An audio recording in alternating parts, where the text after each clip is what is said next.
Salut Julie. Salut. On avait décidé de faire cette bande-annonce à deux, puisque le reste du temps, soit c'est Damien qui fait le débrief créa, soit c'est moi qui interviewe les invités. Donc on trouvait effectivement ça bien qu'on soit deux pour cette bande-annonce. Est-ce qu'on peut expliquer pourquoi on a lancé ce podcast ? Eh ben, quand tu es arrivée à l'agence, avec tout ton passé de podcasteuse, quand tu as créé Aventure Humaine avec Gaëlle, quand vous avez co-créé aussi le studio Podcast Mania, et que tu as commencé à nous envoyer des petites graines en disant tiens, faire un podcast, ce sera sympa pour parler de l'agence, pour faire parler les clients, pour avoir une communication différente. Ça a mûri, ça a mis quelques mois.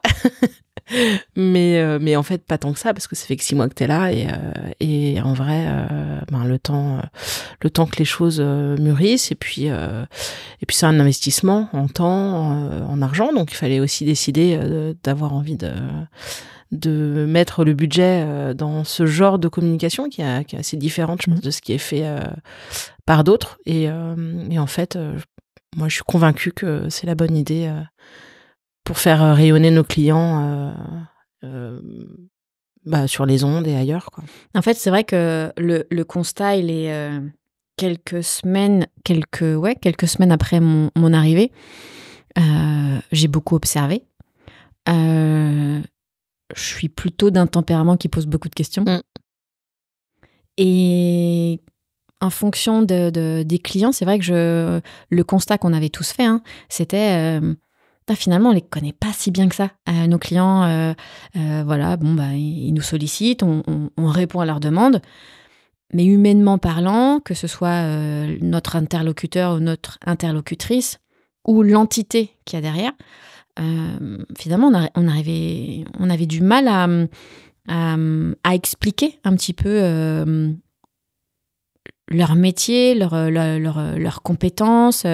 Et je crois que c'était aussi... vraiment notre volonté avec ce podcast, d'apprendre aussi à connaître nos clients pour mieux les accompagner derrière. En fait, on était aussi parti du principe que mieux on les connaît, plus on les connaît, plus le service qu'on va leur apporter va répondre encore mieux à leurs demandes. Ouais, c'est sûr. C'est sûr, et en plus, l'agence, elle a 17 ans d'existence, mais nous, on l'a reprise il y a 1 an. Donc tout était nouveau. Donc c'est une agence que j'ai reprise avec Vincent, mon époux, mais c'est moi qui suis aux manettes, et on est nouveau sur le territoire. C'est un nouveau métier, même si la com a été mon métier dans le passé, mais de cette manière-là, c'est un nouveau métier. Nouveau territoire, nouveaux clients, beaucoup de nouveaux clients d'un coup. Et effectivement, d'un coup, on doit absorber, intégrer l'historique, les métiers, les spécificités de chaque entité. On a des clients tellement variés en plus, dans le tourisme, dans la tech, dans la recherche, dans l'artisanat. Donc il fallait réfléchir à une manière de mieux se rencontrer, de mieux comprendre, comme tu dis, les métiers, les attentes, et du coup les besoins en com de tout le monde. Ouais. Donc je crois que c'était aussi un vrai besoin chez nous de connecter aussi c'est sûr, avec nos clients. Juste pour qu'on soit tous au clair, est-ce que peut-être qu'on peut revenir sur qui peut écouter un petit peu ce genre des épisodes, sachant que les épisodes, ce sont donc des épisodes avec des invités qui sont tous acteurs de leur territoire, que ce soit des Bretons, mais pas que. On peut avoir des acteurs du sud de la France, on a des clients comme des partenaires ou comme d'autres acteurs avec lesquels on ne travaille pas. Qui devrait, selon toi, écouter en fait ce genre d'épisode ?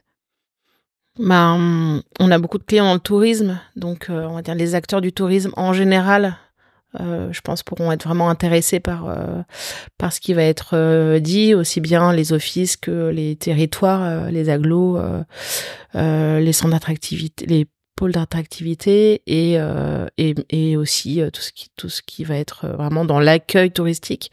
Les hôtels, les restaurants, les chaînes, les thalassos pourront avoir un intérêt sûrement pour découvrir un peu tout ce qu'on a pu faire et tout ce que les clients mettre en place pour se développer. Donc ça pour la partie touristique. Pour la partie, pour le reste, on va dire, des autres acteurs, tous les chargés de com de France et d'ailleurs, en général. Et puis, moi, je pense com et économie, parce qu'en fait, on a souvent des clients comme ça un peu duels. On a des territoires qui veulent rendre attractif leur territoire ou leur pôle économique. Donc, moi, je dirais surtout ce genre de public. Et puis après, les entrepreneurs, j'imagine, quelqu'un qui a envie de se lancer ou qui est un entrepreneur tout court peut être intéressé par ce qui va être raconté. Il y avait aussi un constat qu'on avait fait, c'est que certaines entités, que ce soit des associations, parfois des TPE ou des mairies, c'est d'ailleurs quelque chose qui nous a été remonté par un client il y a peut-être quelques semaines, quelques mois. C'était que, la com, quand on ne connaît pas, on fait des supports de com, mais à la fin, on s'aperçoit que rien n'est homogène. Que justement, en fait, on s'est dit, tiens, là, on va faire ça. Puis on fait un autre support et on se dit, on va faire un peu autrement. Puis finalement, quand on met tous les supports sur la table, on se dit, ok, en fait, on perd, l'entreprise finalement perd aussi un petit peu ses clients parce que là il va dire là il y a le logo mais là on a mis un petit peu de rouge, puis là on va mettre du bleu et finalement il y a rien d'homogène. Et c'est aussi sur le podcast, quand on parle aussi de communication, parfois on parle des supports, comment est-ce qu'ils fidélisent leurs clients. C'est aussi important de savoir comment fidéliser et comment aussi homogénéiser un petit peu sa com. Ça, c'est ce qu'on fait aussi beaucoup à l'agence. On essaye vraiment d'homogénéiser pour qu'il y ait vraiment un rendu optimal et global dans leur communication pour justement que les gens soient plus repérables. Oui, c'est sûr. Oui, c'est sûr. Et aujourd'hui, parfois, on peut être tenté de faire soi-même un petit flyer, un petit élément en se disant c'est bon, c'est facile, je peux faire. Et en fait, on va perdre la patte créa qui à un moment est faite par des professionnels. Alors je dis pas que les personnes qui feraient ça ne sont pas des professionnels, mais peut-être pas des professionnels du graphisme, et donc vont peut-être un peu s'éloigner, comme tu dis, de la charte et de l'identité visuelle qui a été pensée au départ. Oui, c'est sûr. Il y a une autre voix qui va intervenir tous les 15 jours aussi sur ce podcast, qui est la voix de Damien, directeur artistique. Est-ce que tu peux juste nous dire un petit peu, lui, ce que Damien va faire et ce qu'on va entendre de sa part ? Damien, il était déjà à l'agence quand on a racheté l'agence. C'est une pièce maîtresse. On a étoffé l'équipe de graphistes avec Léa. Donc maintenant ils sont 3. Et Damien, il va vraiment nous expliquer un peu le déroulé,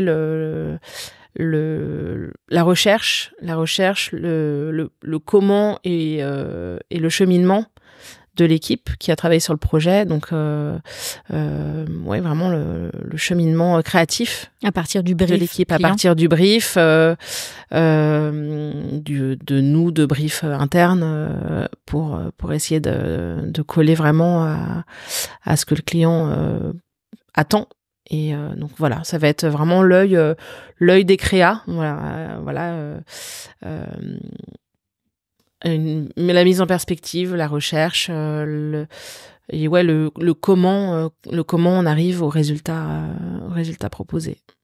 Super. Est-ce qu'on aurait oublié quelque chose ? Non, on est super heureux de lancer ça. C'est une grosse aventure.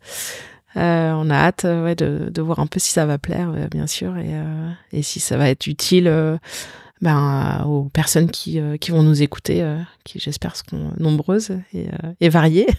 Donc le podcast s'appelle Destination Coquelicot. Et donc j'invite te poser cette question que je pose aussi à tous les invités. Quelle est la dernière destination qui t'a marqué et pourquoi ?